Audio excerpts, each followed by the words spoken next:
आता आपण मुख्य कार्यक्रमाकडे वळतोय। मी आदरणीय विजय जावंदिया यांना विनंती करतो की त्यांनी आम्हा सर्वांना मार्गदर्शन करावं।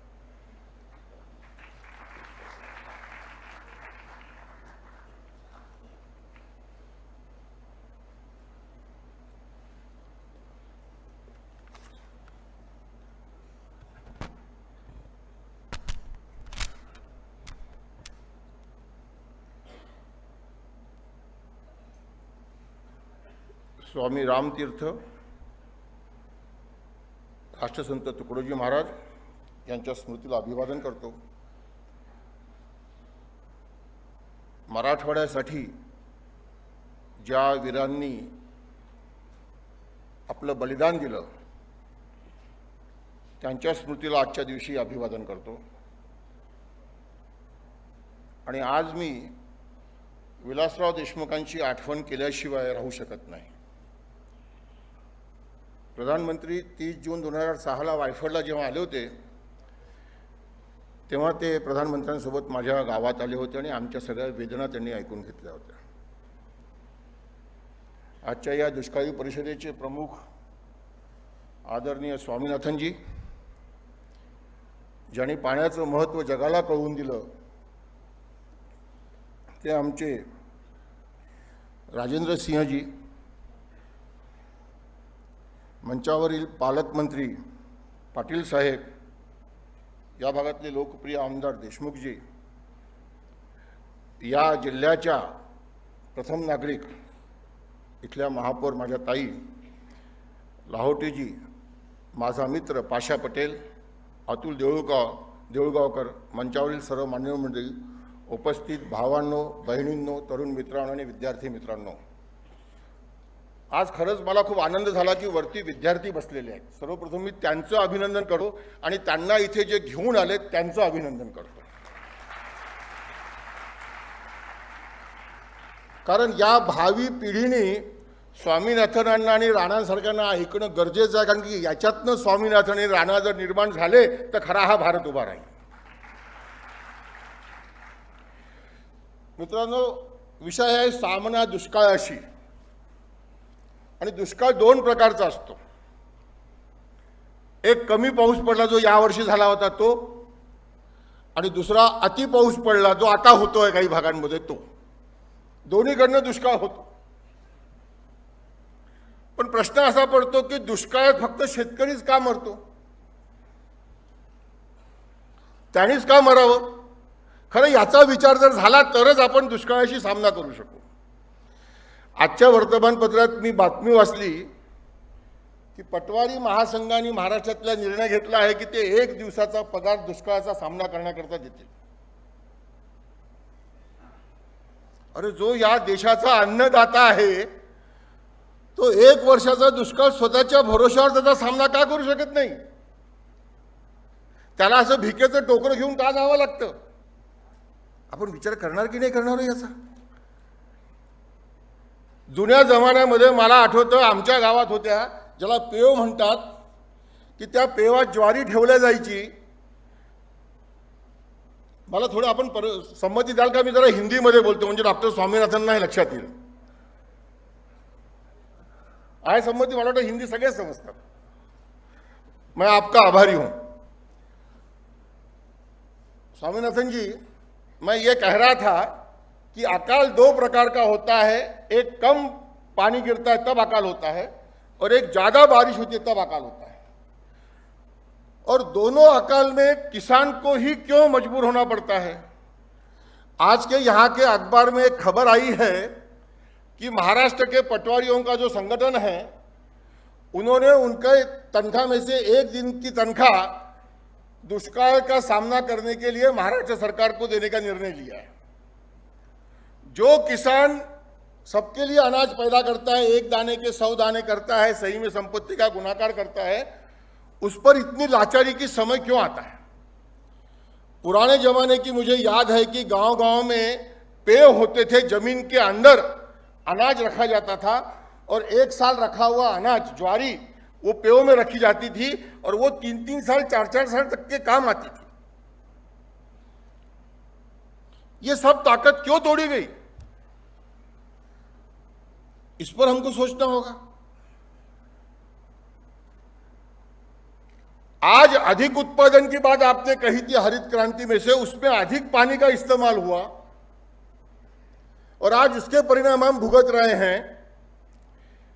अधिक उत्पादन की बात तो कही, पर आपने जो उसके बाद में देश के किसानों के आयोग के अध्यक्ष के रूप में जो बात कही, उन बातों को ये सरकार क्यों नहीं सुनती है? झगड़ा वहां पर है जिसका उल्लेख पाशा पटेल ने अपने भाषण में किया कि स्वामीनाथन जी ने कहा कि फसलों के दाम तय करते समय फसलों के खर्चे पर 50% मुनाफा दिया जाना चाहिए।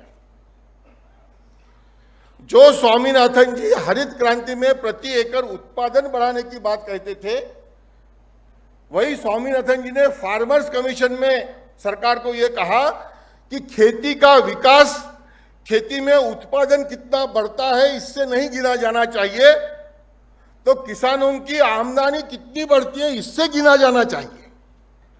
Agricultural growth should not be measured by how much production is increasing, but it should be measured by how much farmers' income is increasing.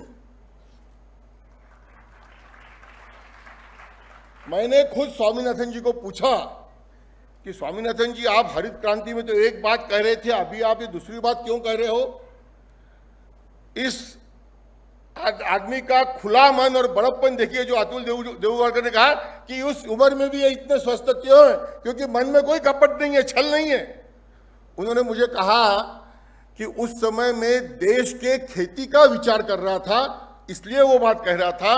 आज मैं जिसका चेयरमैन हूं उसमें किसानों का विचार करना है, करके मुझे ये कहना जरूरी है। कितनी स्पष्टता है ये, इसलिए मैं उनको सलाम करता हूं।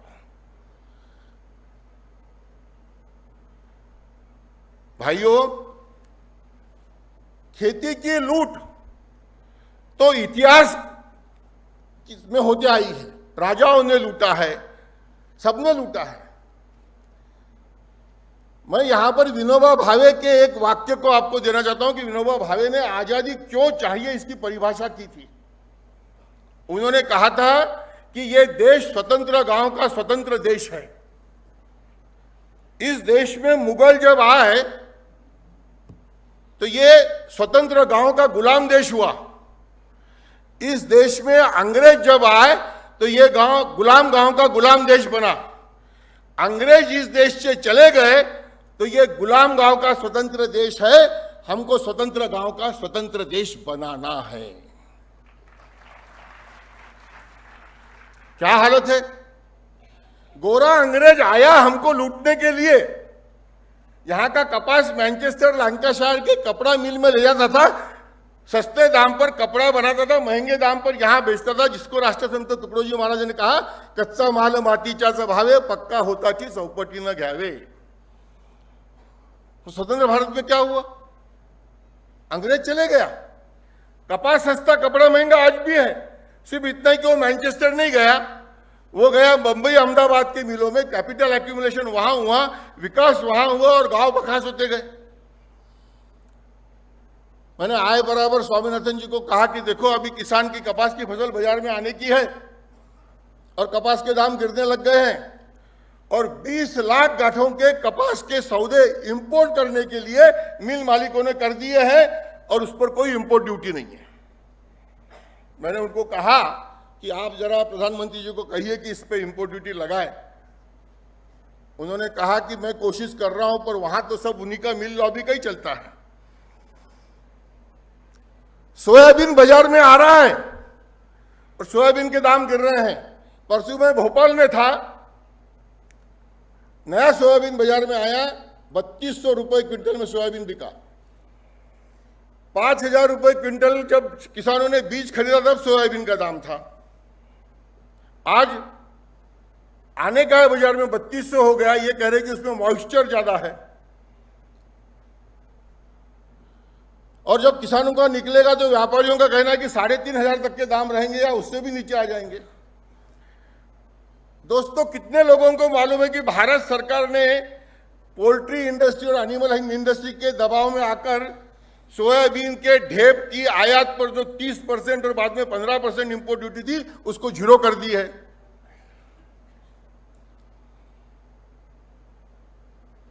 और दूसरी तरफ शक्कर पे 10% इंपोर्ट ड्यूटी लगा दी है। 40 रुपए किलो शक्कर बिक रही है। मैं गन्ने वालों के खिलाफ नहीं हूं, बहुत स्पष्टता कहना चाहता हूं, पर हम जब दुष्काळाशी सामना, अकाल से सामना कहते हैं, तो अगर हमारे देश में हम पानी ज्यादा इस्तेमाल करने वाले फसलों की सुरक्षा करते रहेंगे और असिंचित खेती करने वाले किसानों की उपेक्षा ही करते रहेंगे तो कैसा होगा? अकाल से सामना करना है हमको, तो हमारे देश के खेती में जो अतुल बोल के गया कि यूरोप में और अमेरिका में सब्सिडी है, हमारे देश में भी थोड़ी सब्सिडी है, पर वो सब सब्सिडी पानी वापरने वाले को है। मैं पानी वाला और बिगर पानी वाला झगड़ा नहीं लगाना चाहता हूं, पर यह वास्तविकता हम स्वीकारेंगे कि नहीं स्वीकारेंगे? हमारे प्रांत के मुख्यमंत्री जी से बात करते समय मैंने उनको कहा कि विदर्भ के आत्महत्याओं के बारे में चर्चा होती है, आजकल दुनिया में भी हो रही है, पर यह कहा जाता है कि विदर्भ का किसान आलसी है। कब तक आप हमको आलसी आलसी ये गाली देते रहोगे? मैंने कहा मुझे झगड़ा नहीं लगाना पश्चिम महाराष्ट्र, विदर्भ, मराठवाड़ा ऐसा, पर मैं बड़ी नम्रता से आपको कहता हूं कि आप गन्ने के किसानों को राज्य और सरकार के बजट में से जो सब्सिडी है वो जीरो कर दो। मैं आपको स्टैम्प पेपर पर लिख कर देता हूं कि विदर्भ के किसान की तरफ से हम आपको एक पैसा भी मांगने नहीं आएंगे। मुख्यमंत्री जी कहते हैं कि हाँ हाँ बिल्कुल आपकी बात से मैं सहमत हूं, असिंचित खेती के लिए अपन प्लानिंग कमीशन के पास में बात करने जाएंगे।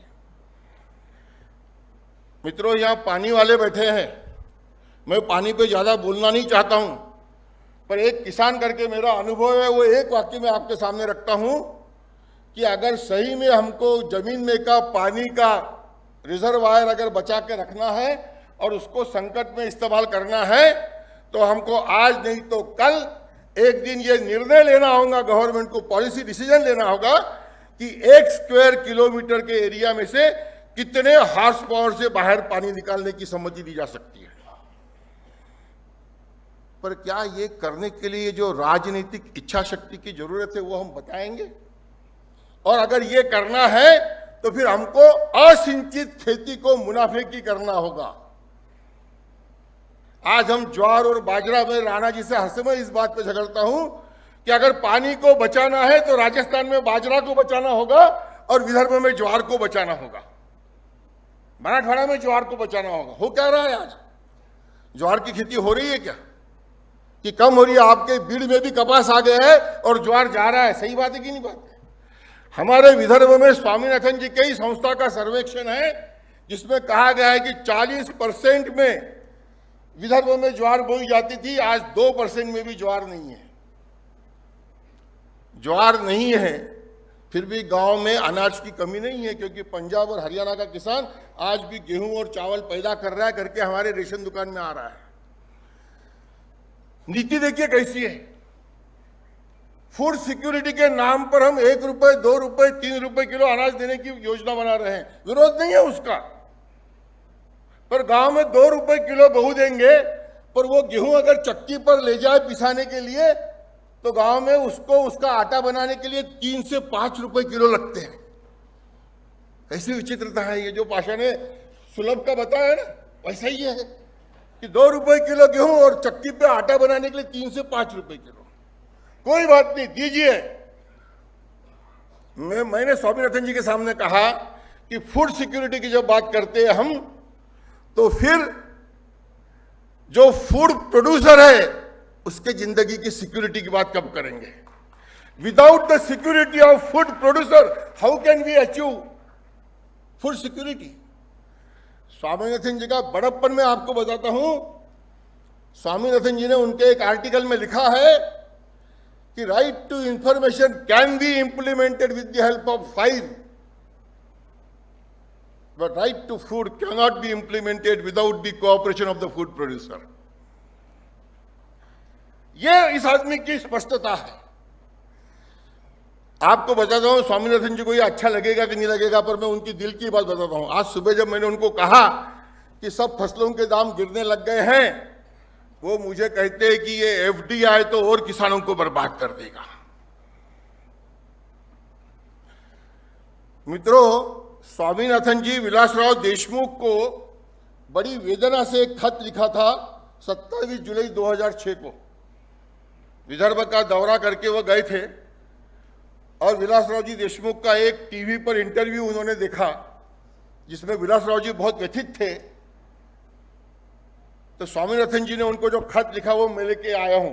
मैं अतुल को विनंती करूंगा कि इसका मराठी ट्रांसलेशन करके ये आज भी यहां के अखबारों में छापा जाए, तो इस आदमी की स्पष्टता पूरी दिखती है।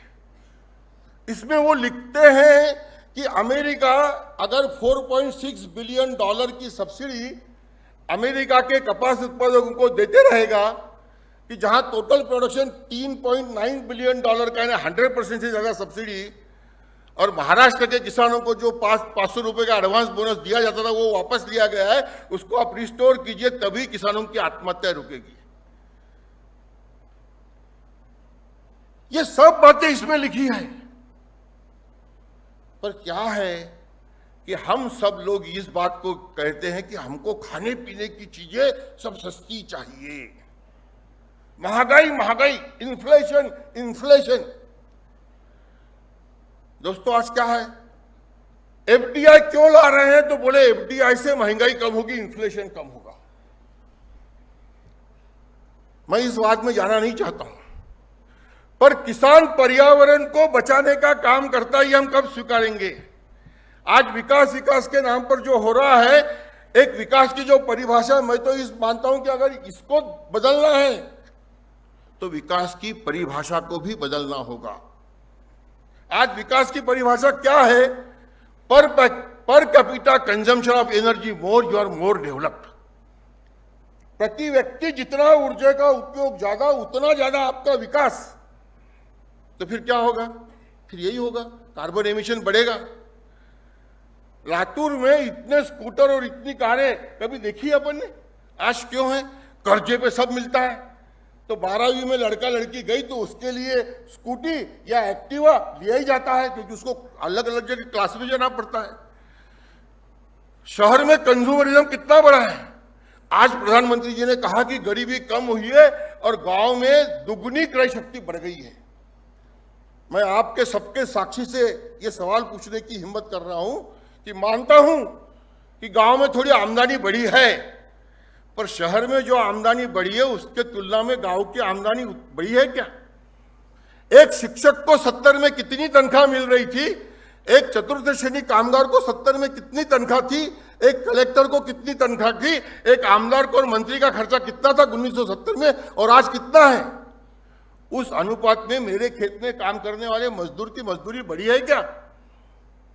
प्रधानमंत्री वाइफर आए थे तब मैंने प्रधानमंत्री जी को कहा था, प्रधानमंत्री जी जब कभी भी आप 6वां वेतन आयोग लगाओगे तो 6वें वेतन आयोग का जो कम से कम वेतन होगा वो वेतन मेरे खेत में काम करने वाले मजदूर भाई बहन का होना चाहिए, और उसको हिसाब से लेकर कृषि मूल्य आयोग ने दाम तय करना चाहिए। ये कब करेंगे हम? मत कीजिए ये। पर आप जो कार्बन एमिशन कर रहे हो, वो तो किसान फसल बोता है, उसके खेत में हरियाली है, और वो हरियाली वो कार्बन डाइऑक्साइड एब्सॉर्ब करती है, फिर उसका श्रेय उसको क्यों नहीं देते हो आप? जो अतुल ने कहा, अतुल ने पेड़ का कहा, मैं तो कहता हूं जो रोज फसल है ये भी कार्बन डाइऑक्साइड है। ऐश्वर्या राय ने विंड एनर्जी में अगर पैसा इन्वेस्ट किया, सचिन तेंदुलकर ने अगर विंड एनर्जी में पैसा इन्वेस्ट किया, तो उसको आप सब्सिडी देते हो। क्यों? तो वो विंड एनर्जी कार्बन डाइऑक्साइड का एमिशन कम करती है। फिर मेरा हर किसान खेत में जो हरियाली पैदा करता है उसके लिए उसको क्यों नहीं हम सब्सिडी बढ़ाते हैं? मुद्दा ये है साहब, मेरा तो स्पष्ट मानना यह है कि स्वामीनाथन जी ने जो भी बातें कही है, उतनी ही बातों को अगर हमने प्रामाणिकता से स्वीकार किया तो भी यह देश खेती में पूरे दुनिया को फिर से लीड कर सकता है। मित्रों, अकाल आना है, अकाल इसके पहले भी आए हैं, और अकाल में मुझे याद है 1970 में सरकार की कोई मदद नहीं थी, उसमें महाराष्ट्र सरकार की कोई रोजगार योजना नहीं आई थी, तो भी गांव-गांव में लोगों ने एक में को सहकार्य करके जीवन जिया था। आज तो किसान आत्महत्या की तरफ जा रहा है, और आत्महत्या तो ये टिप ऑफ द आइसबर्ग है। आज तो खेती में कोई जाना ही नहीं चाहता है। 50 एकड़ के जमीन का अकेला लड़का मालक होगा। आज उसको कोई अपनी अच्छी लड़की देना चाहता है कि हम हमारी छाती पर हाथ दे के सोचे। आज एक शिक्षक के नौकरी के लिए 15 लाख रुपए देने के लिए लोग तैयार है, और जूनियर कॉलेज के नौकरी के लिए 30 लाख रुपए देने के लिए तैयार है। क्या मैं गलत बोल रहा हूं? उसके लिए 15 एकड़ 20 एकड़ जमीन बेचने के लिए तैयार है। अरे जिस देश में 15 और 20 एकड़ जमीन मालक को प्रतिष्ठा नहीं, उस देश में खेत मजदूर के दुख को शब्दों में व्यक्त करने की क्या जरूरत है? दोस्तों, अमेरिका के नीति और यूरोप के नीति के बारे में तो उसने स्पर्श कर दिया अतुल ने, पर मैं एक बोल्ड स्टेटमेंट और स्वामीनाथन जी के उपस्थिति में करना चाहता हूं कि दुनिया का अगर अध्ययन करो तो दुनिया के किसी भी विकसित देश में खेती ये बिना सरकार के मदद से नहीं चल रही है। Nowhere in the world, in a developed economy, agriculture cannot sustain without state support. और इसलिए मैं मेरी बात छोटी करता हूं। बहुत सवाल है। किसान की समस्या के लिए तो आसमान से पाताल तक के कागज भी लिया जाए तो उस पर वो पूरी नहीं हो सकती।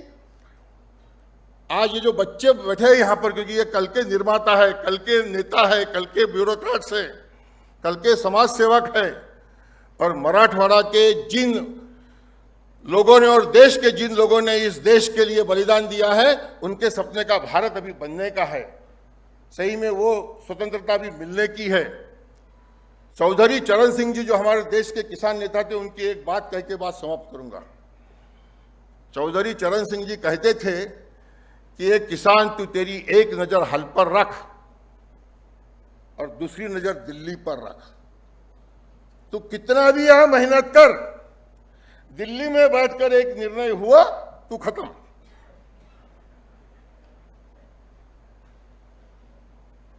आज चौधरी चरण सिंह जी अगर जिंदा होते तो वो कहते कि ये किसान, तू तेरी एक नजर हल पर रख और दूसरी नजर अमेरिका की राजधानी वॉशिंगटन पर रख और विश्व व्यापार संगठन की राजधानी जिनेवा पर रख। वॉशिंगटन और जिनेवा पर नजर रखकर डॉक्टर बाबासाहेब आंबेडकर ने कहा था की राजकारण कशा करता माणसाला माणसासारखा जगण्याचा अधिकार देणारी राजकीय आर्थिक सामाजिक व्यवस्था निर्माण करण्याकरता, ही तयार करण्याकरता तुमच्या पिढीला प्रेरणा मिळो, तुमच्यातले नेते पैदा हो आणि या देशातल्या माणसाला माणसासारखा जगण्याचा अधिकार मिळो। नमस्कार, धन्यवाद।